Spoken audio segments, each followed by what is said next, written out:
سلام كبرات حواد حنديكم كميلهم أنا سي حنت فيديو رأي بالسوشيال ميديا سي بقى بتعني سنبي ده مسرحة أنت هذا سمعت اليوم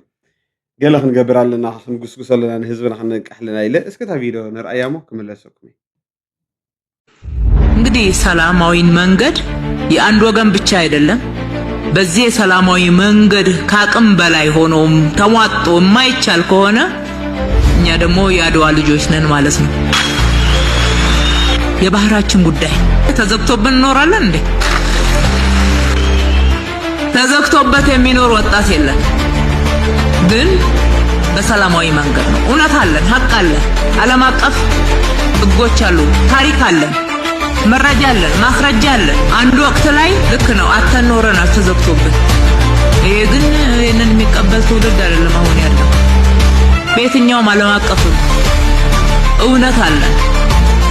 ይሄንን ተቀብለን ለመቀጠል አንችልም። ከማንም ጎረቤት ሀገር ጋር ጦርነት አንሻ።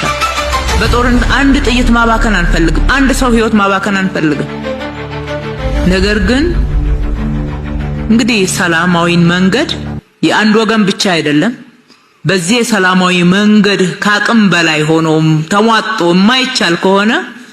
እኛ ደግሞ የአድዋ ልጆች ነን ማለት ነው። አሰብ ጠረፉ ላይ ካልተሰራ ቤቴ ልጅም አልወለድሽ መካነሽ እናቴ ይላው ጀግናው መከላከያ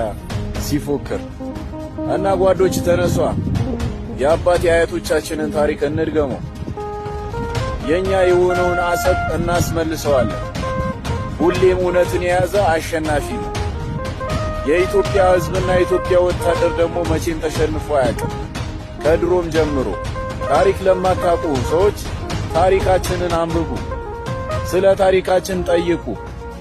ማንም ያቀናል። በተለይ ሀገር ውስጥ ላላችሁ ባንዳዎች ማለት ኦኬ ሪና ያለና ሕጂ ኣብዚ ሰዓት እዚ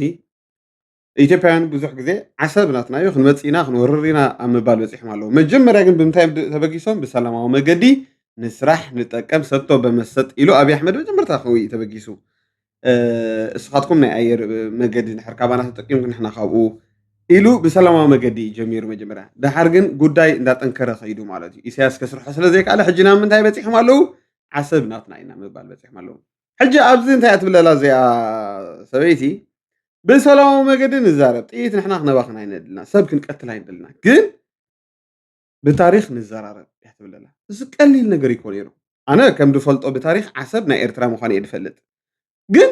ሕራይ በቃ እዚኦም ሰባት ክዘራረቡ ከደልዮም ኣለዉ። ዓሰብ ናትና እዮም ድብለሎ በቃ ሕራይ እስኪ ተራኸብ ኮፍ ኢልካ ኣብ ጣውላ ተዘራረብ ከምዚ ጌርካ ትፈትሖ ማለት እዩ። ግን ኢሳያስ እንድዒ እንታይ እዩ ድሓስብ ኣነ ይፈጥየ ሰብ ከወዲእ እዩ ሕጂኻ ከወዳእልና እዩ ማለት ሲ ኣቶም ሰባት በቲ ባሕሪ መራኽብ ክሓልፋ ክጥቀሙ ንሕና ክንጠቃቐም እንታይ ፀገም ኣለዎ ድዩ? እንታይ ፀገም ደለዎ? ዋ በዚ ባሕሪ ሰብ ክውዳእ ክነብር ሓሲብኩም ኣለኹም? ቀደም ክንደይ ኣሽሓት መንእሰያት ሞይቶም ክንደይ ኣሕዋትና ሕጂኻ ክንደይ ሰብ ክመውት ነዚ ባሕሪ ተባሂሉ ባሕርን መሰረቱስ ንመን እዩ ተፈጢሩ? ንኣምላኽ ክፈጥሮ ከሎስ ንደቂ ሰባት ዶ ኣይኮነን? ምሽ ደቂ ሰባት እዩ ምሽ እሞ እንታይ ፀገም ኣለዎ? ምስ ጎረባብትኻ ብሓባር ክትሰርሕ ኣሎ ኣይትኽእልን? ሕጂ ኢትዮጵያውያን ኣበይ ደረጃ በፂሖም ኣለዉ? ሕጂ በቃ ክንጎብጥ ኢና ብልሉኻ ኣለዉ። 100 ገለመለን ሚልዮን ኢና ንሕና ተዓፂና ክንነብር ኣይንኽእልን ኢና ይብሉኻ ኣለዉ ማለት እዩ። ሕጂ ኤርትራስ የዋፅኣ ዲ? ኣብዚ ሕጂ ሰዓት ምስ ኣብዪ ኣሕመድ እንድሕር ገጢሞም ኤርትራስ የዋፅኣ ዶ ትብሉ? ኣነ ኣይመስለንን። ሓደ እቲ መንእሰይ ኤርትራ ወፂኡ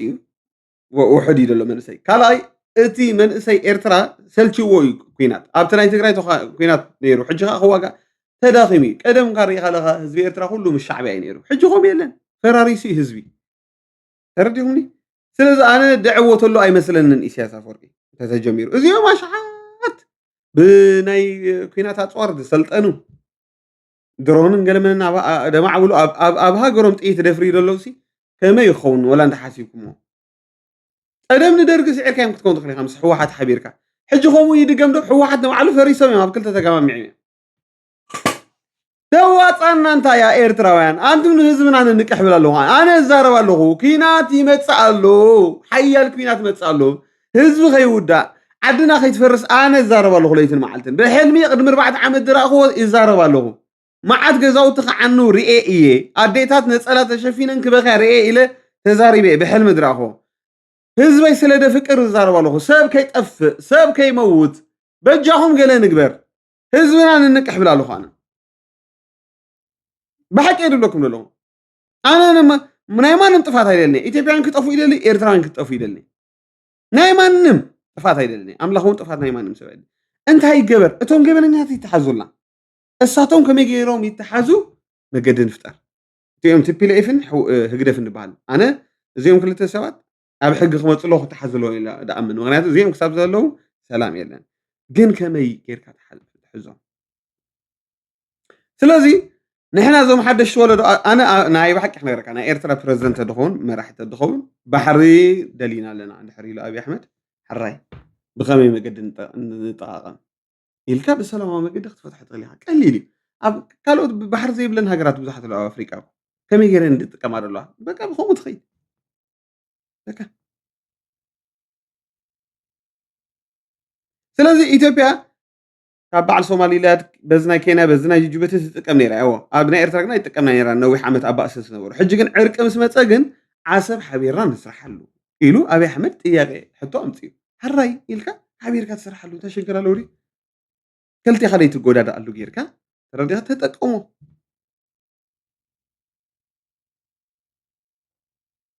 ምክንያቱ ሲ ኣስፋልት ኣስሪሕና ኢሉ ጀነሬተር ልኢኽና ገለ መለ ክንሰርሕ ክንጅምር ኢሉ ማለት ኣብዮም ሙና ኢልካ ሕጂ ኣብ ምንታይ በፂሖም በቃ እንድሕር ብሰላማዊ መገዲ ደይፍታሕ ተኮይኑ ዝሽግር ብሓይሊ ክንመፅእ ኢና ምባል ከይዱ እሞ ብሓይሊ እንድሕር መፂኡ መን ይድህሰይ እዚ ከም እኹላት ሰባት ክንሓስብ ኮይዱ ይግባእና ነይሩ ሕማቕ መራሒ ረኺብና እምበር ንስልጣኑ ጥራሕ ደገድሶ መራሒ ረኺብና እምበር እዚ ቀሊል ነይሩ ሰላማዊ መገዲ ጌርካ ትፈትሖ ትዘራረብ ንህዝብኻ ካብ ጥፋት ኣለዎ ስለዚ ኣነ መጎስ እዛረብ ኣለኹ እዛረብ መዓት ይመፅእ ኣሎ ኩናት ይመፅእ ኣሎ ሽግር ይመፅእ ኣሎ ህዝብና ከይውዳእ ገለ ነገር ንግበር ሰምዓኒ እንዴስ ኢና ኣነ ደም ክሳብ ዘውፃፈይ ሓያል ኩናት ክጅመር እዩ ኣብዚ ኣፍሪካ ኢትዮጵያ ኤርትራ ገለ ንግበር ንመንእስያት ህዝብና ነንቅሕ ኣንታ ግደፍ ንበሎ ኣንታ ግደፍ ንበሎ እዚ ሰብኣይ ገለ ከምፃሉ እዩ ንህዝብና ኣንታ ግደፍ ንበሎ ብባሕሪ ክንውዳእ ክንነብር ኣይኮናን ሓቢርና ምስ ኢትዮጵያውያን ንስራሓሉ ይጠቀሙ የሕዋትና የሚልና ተሰማሚዕና ንግበሮ ንበል ኩላትና ጎስጓስ ንጎስጉስ ከጥፍኦም እዩ ንህዝብና እዚ ሰብኣይ እዚ ለኻኺምና ክጠፊ እዩ ንነግረኩም ኣለና የሕዋትና የም ኢትዮጵያውያን እንታይ ፀገም ኣለዎ እዛረብለው ኮሶም እዛረብለው ንሕና ኩናት ኣይንደሊና ንብልካ ኣለኹ ጥይት ክነጥፋ ኣይንደሊና ግን ኮፍ ኢልና ንዘራረብ መፍትሒ ይምፃእ 130 ሚሊዮን ሰባት ተዓፂና ኣይንነብር ኢና ገለ ፍጠሩልና በቃ ንዘራረብ ይብልካ ኣለዉ ምዝርራብ ዲተሳኢኑ ለባም ዲተሳኢኑ ኣብቶም ኤርትራውያን መራሕቲ ሰጠይ መዓድ ይወደይ ኮፍ ኢልካ ክትዛረብ ኣይትኽእልን ዓለም ኣበይ ዳ በፂሓ ደላ ዘመነ ኤኣይ እኮ በፂሕና ጎረቤት ኣሕዋትና እንዲኦም ህዝብኻ 400,000 ዝኾኑ ኤርትራውያን እኒኦም ሓቂፎም ኢልካ ደለዉ ኣብ ዓዶም እንታይ ሽግር ኣለዎ ንኣሕዋትካ ንኢትዮጵያውያን እንተጠቀምካዮም ካብቲ ባሕሪ ኣይጠቅምኒ ምባል ምስ ተበፅሐ ኮይ ናትና እዩ ድብሉካ ደለዉ ናብ ጃህራ ናብ ገለ መለንገለ ኣትው ኣለዉ ሕጂ በቃ ሕጂ ናይ ዓድዋይና ንሕና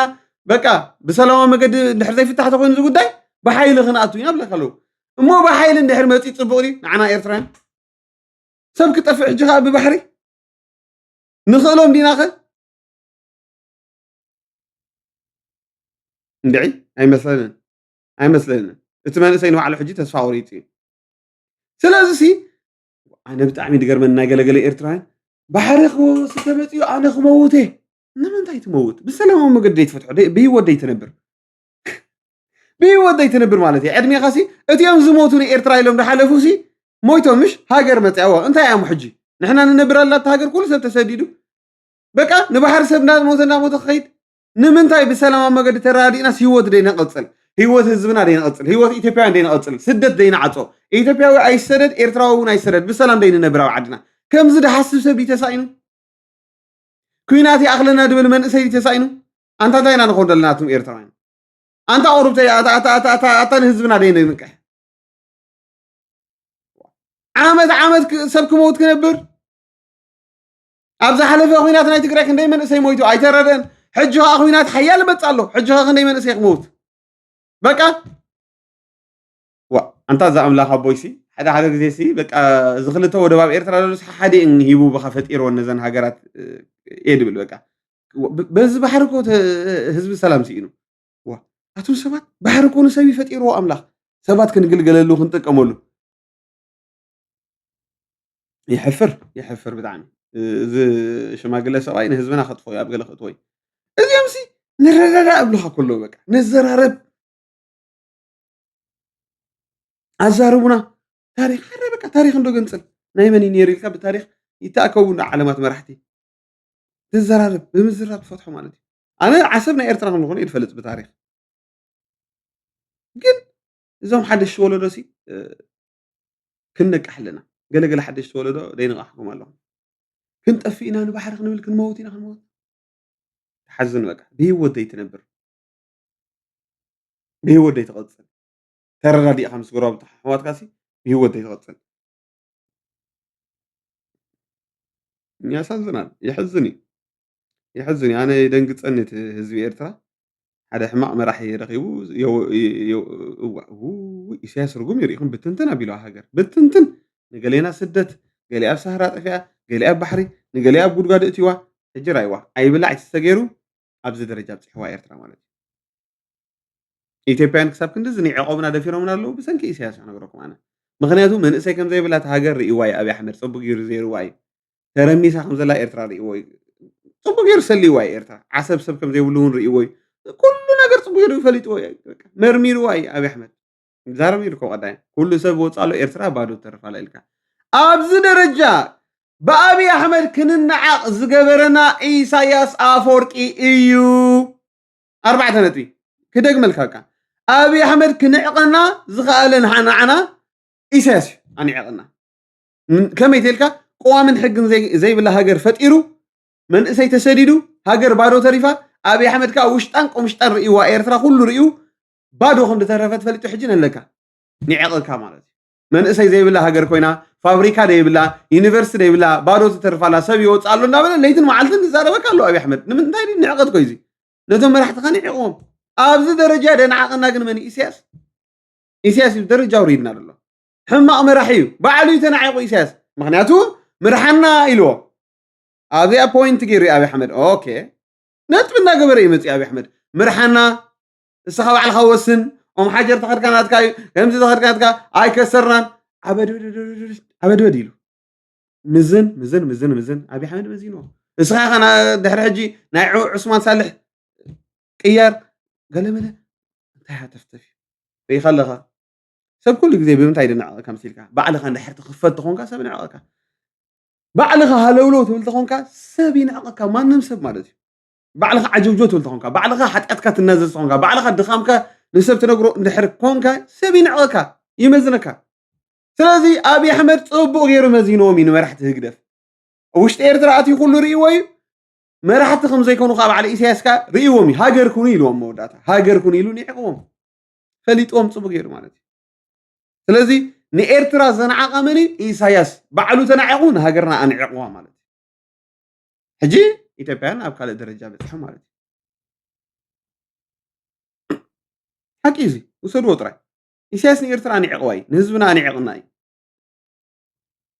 ሕማቕ መራሒ ስለ ዝኾነ ንምንታይ ኣብዪ ዳ ምርሓና ደይብሎ ኣብዪ ሲ ንኢሳያስ ምርሓና ንስኻ ስለምንታይ ደይበሎ ክቡር እያ ንዑቕ ኣይኮነን ንዑቕ ኮይደ ንዕቕካ ኢሳያስ ግን ሰነፍ ስለ ዝኾነ ርኢ ከለካ እስኻ ኩሉ ምርሓና በቃ ፅሉል ተቐይሩ ማለት እዩ ሕጂ ገለገለ ሰባት ንዓና ምስ ኢትዮጵያውያን ሰላም ኢና እንደልዩ ኢልናዮም ሆ ብልለው ኢሳያስ ግን ባዕሉ እዩ ንሕና ክልተ ህዝቢ ይኮናን ሓደ ህዝቢ ኢና ተሓቂ እዚ ኢልኩም ሽዑ ሆ ምበልኩም ነርኩም ንዓና ሕጂ ሆይ ትብልና የሕዋት ኢና ሕጂ ሰላም ኢና እንደሊ ኢሳያስ ተፃዊትላ ሃገርና ኢሳያስ መዓት የምፅእ ኣሎ ናብ ምድርና ብሰንኪ ሓደ ሕማቕ ሰብኣይ ህዝብና ይሃልቕ ኣሎ ሓደ ንፉዕ መራሒ ተድልወና ነይሩ ኣብ ኤርትራ ባሕሪ ናትና እዩ ክብልካ ከለዎ ኢትዮጵያን እስከ ንዘራረብ እስከ ንቀራረብ ኢልካ ትዘራረብ ማለት እዩ ኣጠቅመና ተኢሎምካ ሓራይ እንታይ ፀገም ኣለዎ ኣሕዋትና እንዲኹም ተጠቐሙ ኢልካ ንሕና ከዓ ካባኹም ንጥቀም ሰጥቶ በመቀበል ማለት እዩ ከምዚ ጌርካ ሽግር ትፈትሖ ኩናት ወድኺናትካ ፅርግርግ ተብሎ ግን መጥፊኢቱ ባዕሉ ኢሳያስ ገይርዋ እዛ ጉዳይ ማለት እዩ ኢሳያስ ባዕሉ መጥፊኢቱ ገብር ኣሎ እዛ ጉዳይ ተጀሚሮማ ኢሳያስ ዝቕፅል ኣይመስለና ኣይቅፅል ኢሳያስ ባዕሉ መጥፊኡ ይገብር ኣሎ ብሰላማዊ መገዲ ፈቲሑ ቀዋምን ሕግን ገይሩ ንኤርትራ ንህዝቢ ኤርትራ መንግስቲ ንክመርፅ ዕድል ሂቡ ተዝኸይድ ከመይ ፅቡቅ ነይሩ ኣይገብሮኒ ግን ኢሳያስ ስስዕ ኣለዎ ኣነ ይገርመኒ ኢና ኢሳያስ ክሳብ 120 ድነብር እዩ ድመስሎ መስለኒ ኣብ ስልጣን ዳኣርግ እዩ ድመስሎ ዝኾነ መጥፊኢቱ ባዕሉ ወሊዕዋ ማለት እዩ ንፀሊ ንጸሊ ህዝቢ ኤርትራ ንጸሊ እዚኣ ይድብለኩም ኣነ ከቢድ ነገር ይድመጽ ዘሎ ብሰንኪ ሕማቕ ናይ ህግደፍ ማለት እዩ ተሰናዩ كلنا ኤርትራውያን ኢትዮጵያን ባሕር ክትቆሙሉ ኢና ንደሊ ቶም ሕልና ዘለና ዓለም ብኸመይ ትሰርሕ ዓለም ብኸመይ ትኸይድ ተሓናጊርካ ቁጠባ ምዕባለ ክትምጽእ ዝደሊ ሰብ ኩሉ ከምኡ ኢሳያስ ግን ዝዛረቦ ነበረ ናይ ብሓቂ ዝሕፍረካ እዩ ትማሊ ንስኻ ኢኻ ትመርሓና ሕጂ ግልብጥ ኢሉ መፂ እንታይ ይብል ነይሩ ሰነፍ ነዳይ ስሱዕ ፍራሕ ክድብሉ ነይሩ ዋ ኢሳያስ ንባዕልኻ ሰነፍ ዘይኮንካ ንሓንቲ ተስፋ ዝነበረ ሃገር ኩሉ ቁጠባን ገለ መሊኣን ኣዕኒኻ ትሕቲ ጉድጓድ ዝቐበርካ መራሕሲ ሰነፍ ኢልካ ክትዛረብ ሰነፍ ዝብልካ ክትጥቀመሉስ ልዕሊ ኢሳያስ ኣብ ዓለም ሰነፍ የለን ነዳይ እንድሕር ኢልና 99.9 ህዝቢ ኤርትራ ዝፈትውካ ዝነበረ ሎሚ ፈታዊ ዘይብልካ ብምሉእ ህዝቢ ኤርትራ ልክዕ ከምዚ ናይ ቬንዙዌላ ዶ ከጋጥመካ ሞትካ ዝምነ ኣብ ስክሪን ክትቀርብ ከለካ ነቲ እርጋንካን ነቲ ዓጅዕጁ ዘሎ ገጽካን ክርኢ ከሎ ማዓሲ ዝኸደልና ኢሉ ህዝቢ ዝፅበየካ ዘሎ ነዳይ ብኩሉ ዝኸሰርካስ ነዳይ ኢልካ ክትፃረፍሲ የምሕረልካ ዶ ኣየምሕረሉን ኢሳያስ ነዳይ ኢሳያስ ፅሉእ ቁንጣሮ ደገፍቲ ዘሎ ሙሉእ ህዝቢ ኤርትራ እስላሙ ክርስቲያን ወዲ መታሓት ወዲ ከበሳ ብምሉእ ፀሊዎ ዘሎ ቁሩባት ኢሞሽናል ስቕኢልካ ኣርሒቆም ክሓስቡ ዘይክእሉ ካብ ፀቢብነት ዘይወፁ ዘይኮነ ኢሳያስ ደጋፊ ዘይብሉ መራሕሲ ነዳይ ኢሉ ክፀረፍ ዝገርም እዩ ስሱዕ ክብልካ እስኒ ካባኻ ዝስዕስዕ ሰብ ኣሎ ኢሳያስ ስሱዕ ስለ ዝኾንካ ሓሳብ ስለ ዘይብልካ ገባቲ